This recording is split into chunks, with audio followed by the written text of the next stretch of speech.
If your entire business strategy right now is to figure it out alone and hope for the best, we need to talk. Because the fastest way to burn out as an entrepreneur is to build everything in isolation with no one to reality check you, no one to support you, and no one to tell you when you're overthinking everything at 2 o'clock in the morning. The answer isn't always more followers in your audience, it's better people in your corner.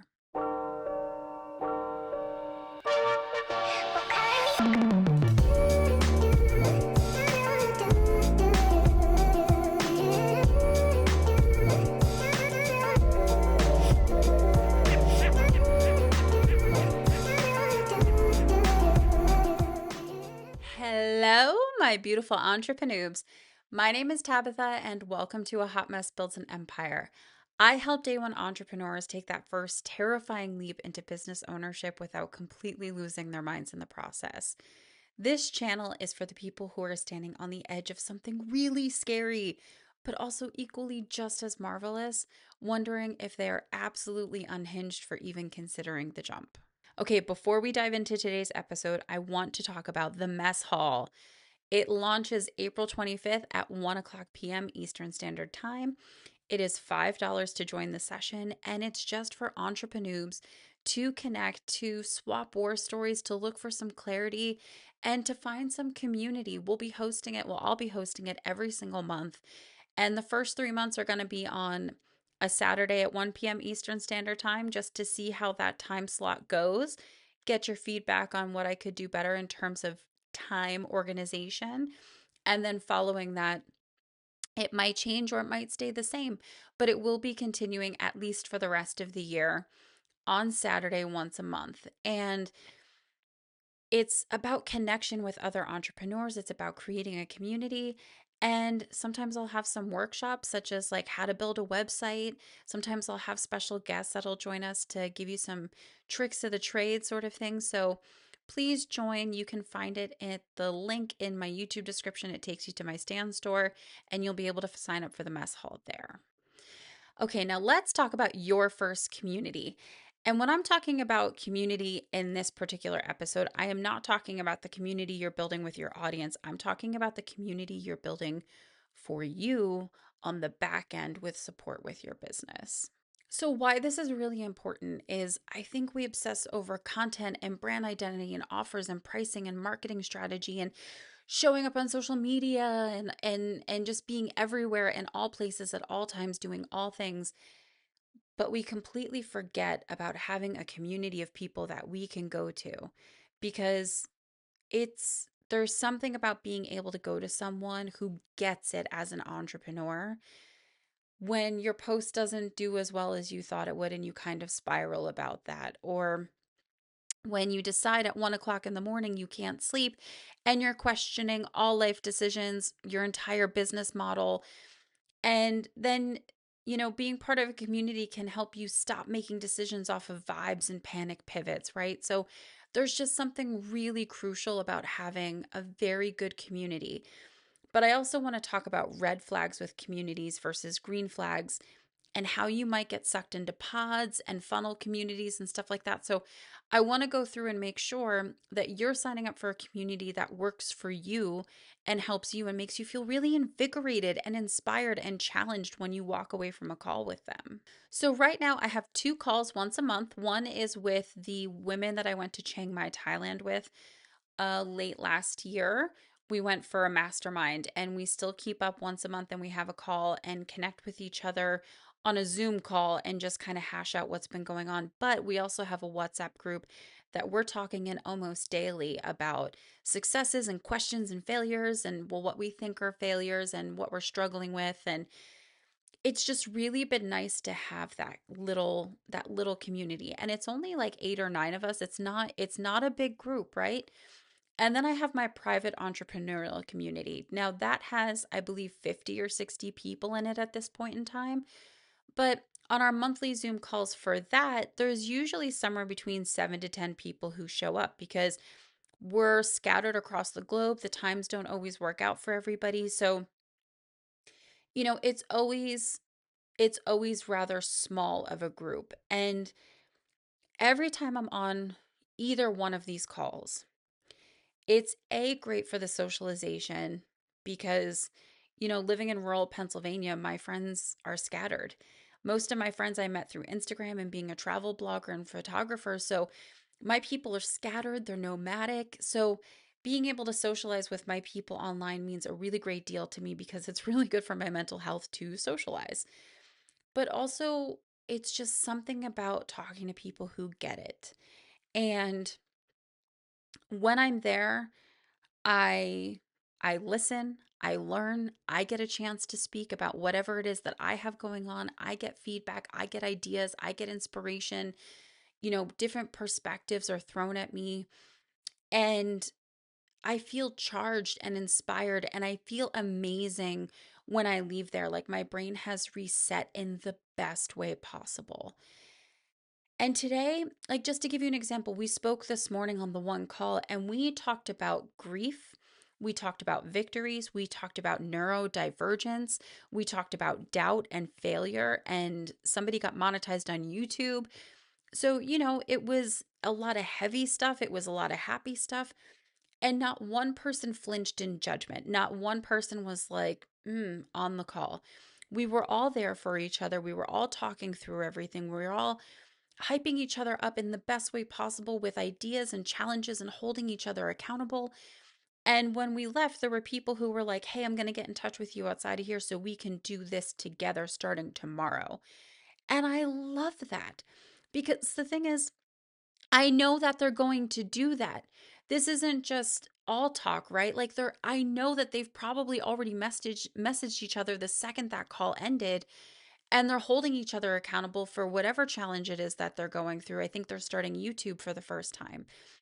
So it's fantastic because no one makes it weird. No one judges. No one turned anything into a competition, right? Everybody got a turn to talk. Everybody was listening. Everybody learned something. And then you get to engage with people and which if you've ever been in the wrong room, you understand how rare it is that I'm talking about this particular community of amazing people to be a part of. So let's talk about how we can find that community for you and red flags to look out for. So, a real good entrepreneurial community should be inviting, judgment free. It should be supportive and just uncomfortable enough to help you grow. Sorry, I'm referencing my notes because I want to make sure that I get everything right. No fake hyping. Not like you can do it. That's amazing. Okay, who wants to go next? Like it should be, hey, don't doubt yourself. You can do it. But here, let me give you some suggestions for what worked for me when I did a very similar thing, right? You want to hear personalized stories. You want people to be invested in your journey. Nothing surface level, real, genuine conversation. And I want it to be a place for you where you can say, listen, I have no idea what it is that I'm doing here. This is brand new for me. I have no idea what it is that I'm doing. And when I started YouTube, I did a lot of tutorials. I reached out a lot. Hey, what do you think of this? What should I do with that? How does this go? Do I need thumbnails? Whatever, what have you. I really reached out to my community and asked a lot of questions for just some foundational experience knowledge, not just like YouTube tutorial knowledge. So it's just fantastic because nobody looks at you like you failed, right? And that's exactly what you want. You want those green flags where you feel supported and challenged in all of the amazing best ways possible. Now, there are two types of communities I'm going to go over that I hope very much that you avoid. And now, back in my day of being a travel blogger, it was called a pod, POD, pod. And I was part of a pod for like a month and it was exhausting and very judgy and very aggressive and very competitive and kind of just straight up awful. So, a pod is when it's not community based and real life conversation based, it's transaction based. It's, hey, I'm posting this at 10 a.m. Pacific Standard Time today, and everybody needs to go comment and like on it to help push engagement on the post. It's, you know, Some might call it strategy. I just call it annoying. Um, but that is not community. That is friendship wearing a costume, right? That is about likes and comments and vanity metrics. It is not about getting to know you. It is not about helping you with your business. So please don't fall into a pod trap. It's very easy to think that that's a really great way to be a part of something and get engagement. But I will let you know that if you are looking to work with brands, there are brands that do their homework and they see if the same 5 people who are also creators are commenting and liking on your stuff the second you post, they're going to know that you're part of a pod. So just be very mindful of being part of a pod if you are part of one. But if you're looking for community, if you're looking for people who understand, if you're looking for genuine connection, you will not find it in a pod. Now, the second community I want you to watch out for, red flags, red flags, red flags, is a funnel, an email funnel disguised as a community. I recently fell for one of these. It's from, I'm not going to bash them because I think they help people. I want to say that I think that they help people, and I'm not going to name names, but it was something that I knew about and something I'd been hemming and hawing about joining, and I joined it for a fee, and it was for monthly calls. It was for different type of like masterminds and courses and templates for things. I didn't really need the templates, but I was just more in it for the community aspect. Because at this point in time, 10 years in, I have my own templates for pretty much everything. But what I was looking for was for the connection. And it was all these things that were advertised, right? I joined it, and the second I joined, I got into the dashboard of the community, and it was like, just so you know, we don't do the calls anymore. Just so you know, we don't do this anymore. And if you want access to anything else, you have to pay this much per month for this thing. So basically, what I paid for was access to the dashboard. That's it. And I was fuming. So I immediately canceled. Lesson learned, right? Like I went off of kind of the assumption of what I thought it was, and I didn't do my homework on it. So they were very, very, very much about getting my email address. They were very much about, we can totally connect about this thing. And then you entered it in, and it was like, by the way, we don't connect anymore. And I was like, what did I do? What happened? What did I just do? So just be wary of people who are collecting your email addresses. Now, for those of you who are signing up for the mess hall, yes, it does collect your email address to send you the Zoom link and send you reminders for the call. Those emails are not connected to my newsletter, and I don't collect them. Now, if you want to sign up for my newsletter, you just have to go to my website and you can sign up for it there. But I will not be taking these emails, and I will not be putting them on my email list because you are not consenting to that. You are consenting to receiving emails about the mess hall, right? Like, or you're consenting to receive the email of the digital product that you bought from me. Those email addresses in stan.store do not get added to my newsletter list. Now, so you just want to be very wary of that because again, that's a vanity metrics thing. That's people looking to add to their subscribers and saying, "Hey, look, I have 10,000 subscribers in my community." And really, it's just you're on a newsletter funnel and you're not really talking to people. You're just receiving communication. It's very one way. And I just think that's really important because it means there's no check-ins, there's no conversation, there's no actual space being held. And if you want to be part of a community where you get the opportunity to be in the hot seat, you don't want to be part of someone's email funnel. Okay, so what to look for in your first community? Listen, the ability to speak. The ability to speak is so big. Now, I've been part of communities where they rotate the hot seat, where, okay, it's an hour-long call and there's like 15 people on it, but every call, 2 or 3 people get the hot seat. You get to talk about what's going on. You get time in the sun. People get to load up um, your plate with information and tools and websites and connections and all kinds of stuff, right? And you rotate every month. And I think that's really cool. It's a different approach, but it's really great. Um, do people actually listen? That's another thing that's huge. Do you see people like on their phone or constantly distracted or constantly like not looking in the camera? I'm a very active listener, so I'm very much like, yep, oh, yep, I got you. You'll see me react, you'll see me smile, you'll see me go, oh my God, that's terrible. Like, you'll see me engaged and watching you and paying attention. So it looks like I'm like not looking at the camera, but it's because I'm looking at like you on my screen and I'm on mute, but I'm reacting because that's how I listen. I've been part of conversations where I don't know if people are listening because I'm getting this.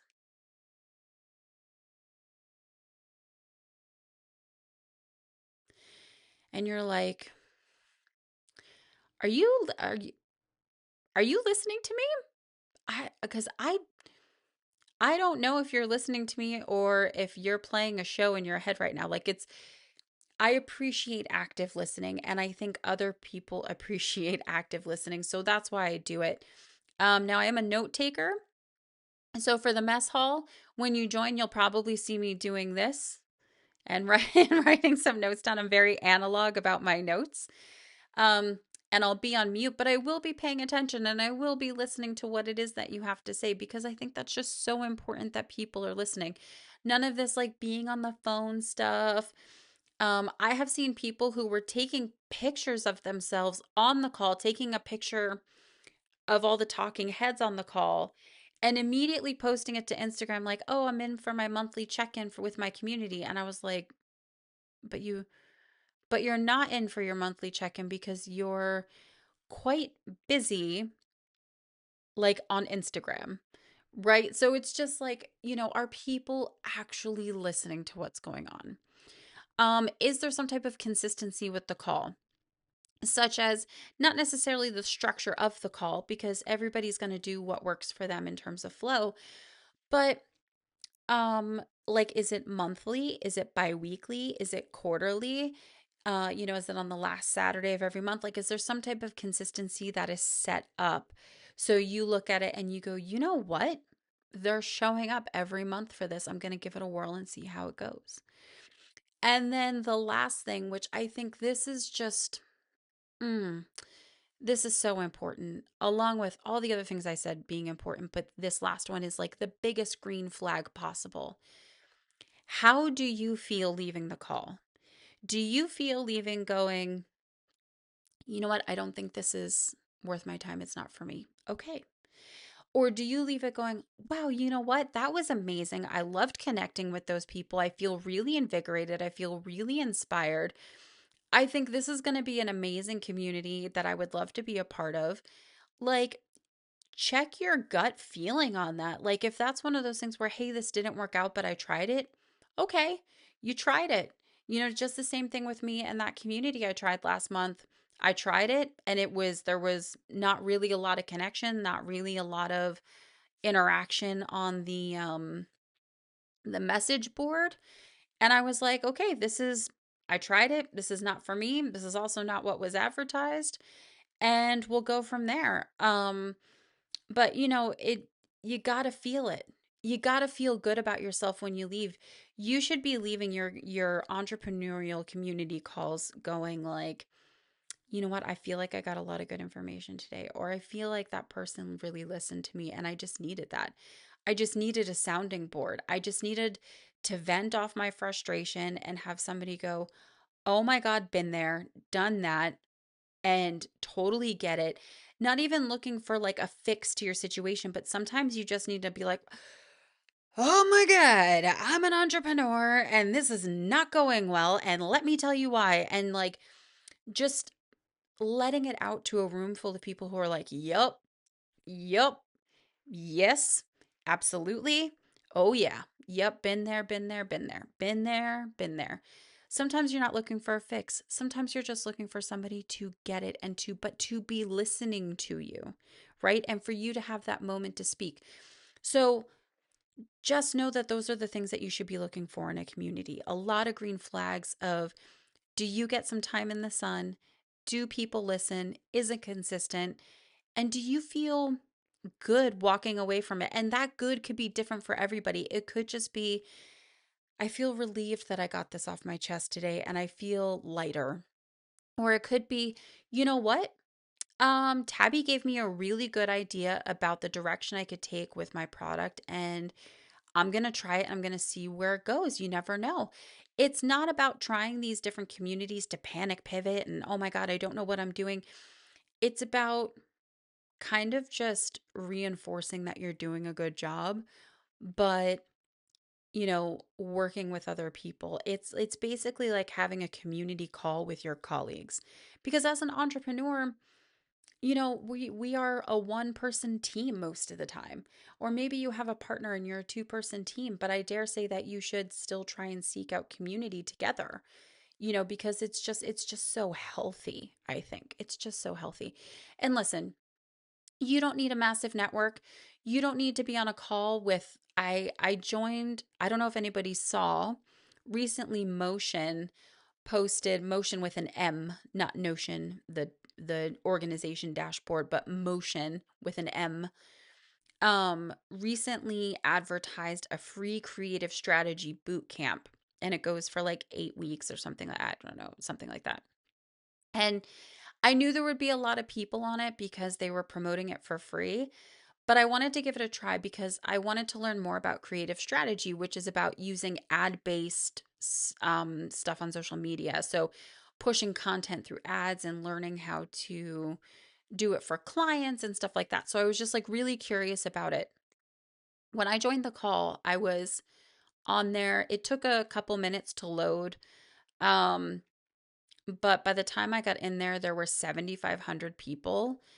And within another couple of minutes, there were almost 10,000. And I knew for someone like me who knows that she needs connection and good conversation and not just a learning atmosphere, but literally good conversation, I knew it wasn't for me. I knew it because there's 10,000 people on there and the chat was just going wild. You couldn't even read anything in the chat. You've got 10,000 people talking, and I'm like, I I couldn't, so I left. I couldn't focus on what was going on because they kept saying, "Oh, there's 8,000 people here. There's 9,000 people here." They were so worried about how many people were there. Like it wasn't for me. And I hope other people got good stuff out of it. I truly do because it looked like they had a nice setup for teaching you about creative strategy and ad management and stuff like that, but for me, it just wasn't for me. Um so I don't know if anybody else did that motion boot camp. I hope it's going well for you if you are doing it, but I was looking for more connection, and I think there were a lot of vanity metrics and trying to sell bigger packages for things going on there. And it's just, that's not what I was looking for at the time. But so for you, you don't need to be part of 100-person mastermind or a Slack channel that has hundreds of people in it, right? My Chiang Mai mastermind group is, like I said, I think 8 people. It's perfect. It's perfect. And today's call this morning, 8 people. That was 8 people out of a community of 60 that showed up. So it doesn't have to be a big thing. Just a few solid people who are there to listen to you, to help you. You listen to them, you help them, you connect. And you don't always have to be in a group chat with all the same people all the time either. I have plenty of side chats that it's just me and one other person, me and 2 other people, because everybody's on a different road. Everybody's looking for different things. And sometimes your paths are a little parallel, that you can help each other out a little bit. And then sometimes they diverge, or sometimes you're just not anywhere near where anyone is. But man, do they have some insights about social media or being on YouTube or launching and marketing a product, right? Like, it would just be very surprising to see, what you could get out of these communities.